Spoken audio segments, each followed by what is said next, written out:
ಈ ವರ್ಷ ಬಾಳೆ ಕಡಿಮೆ ವ್ಯಾಪಾರ ಬಿಸ್ನೆಸ್, ಯಾಕಂದ್ರೆ ಕಾಂಪಿಟೇಷನ್ ಜಾಸ್ತಿ ಆಗಿದೆ. ಈ ಆನ್ಲೈನ್ಗಳು ಬಂದ್ಬಿಟ್ಟು ಎಲ್ಲ ಕಡಿಮೆ ಆಗ್ಬಿಟ್ಟಿದೆ ವ್ಯಾಪಾರ. ಮನೆಗೆ ತಂದು ಕೊಡ್ತಾ ಇದ್ದಾರೆ ಡೆಲಿವರಿ. ಫೋನ್ ಮಾಡಿದ್ರೆ ಅರ್ಧ ಗಂಟೆಗೆಲ್ಲ ಐಟಮ್ ಬಂದ್ಬಿಡ್ತಾ ಇದೆ, ಅರ್ಧ ಗಂಟೆ 15 ನಿಮಿಷಕ್ಕೆಲ್ಲ ಬರ್ತಾ ಇದೆ. ಅದು ನೋಡಿ ಸ್ವಲ್ಪ ಅಪ್ಶೇಲ್ಸ್ ಎಲ್ಲ ಆನ್ಲೈನ್ನಲ್ಲಿ ತರಿಸ್ಕೊಳ್ತಾ ಇದ್ದಾರೆ.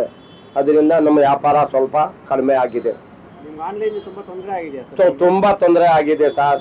ಯಾಕಂದ್ರೆ ಮುಂಚೆ ಒಂದು ಬಾಳೆಹಣ್ಣು 2 ಬಾಳೆಹಣ್ಣು ತಗೋಬೇಕಂದ್ರೆ ಮಾರ್ಕೆಟ್ ಬರ್ತಾ ಇದ್ರು ಎಲ್ಲರೂ ಕಸ್ಟಮರ್ಸು, ಎಲ್ಲರೂ ಮನೆಯವರು. ಇವಾಗ ಅಲ್ಲೇ ಸಿಕ್ಬಿಡ್ತಾ ಇದೆ, ಆನ್ಲೈನ್ ನಲ್ಲಿ ಸಿಗ್ತಾ ಇದೆ. ಒಂದು ತೆಂಗಿನಕಾಯಿ ಆನ್ಲೈನ್ ಮಾಡಿದ್ರೆ ತಂದು ಕೊಡ್ತಾ ಇದ್ದಾರೆ ಇವಾಗ ಮನೆಗೆ.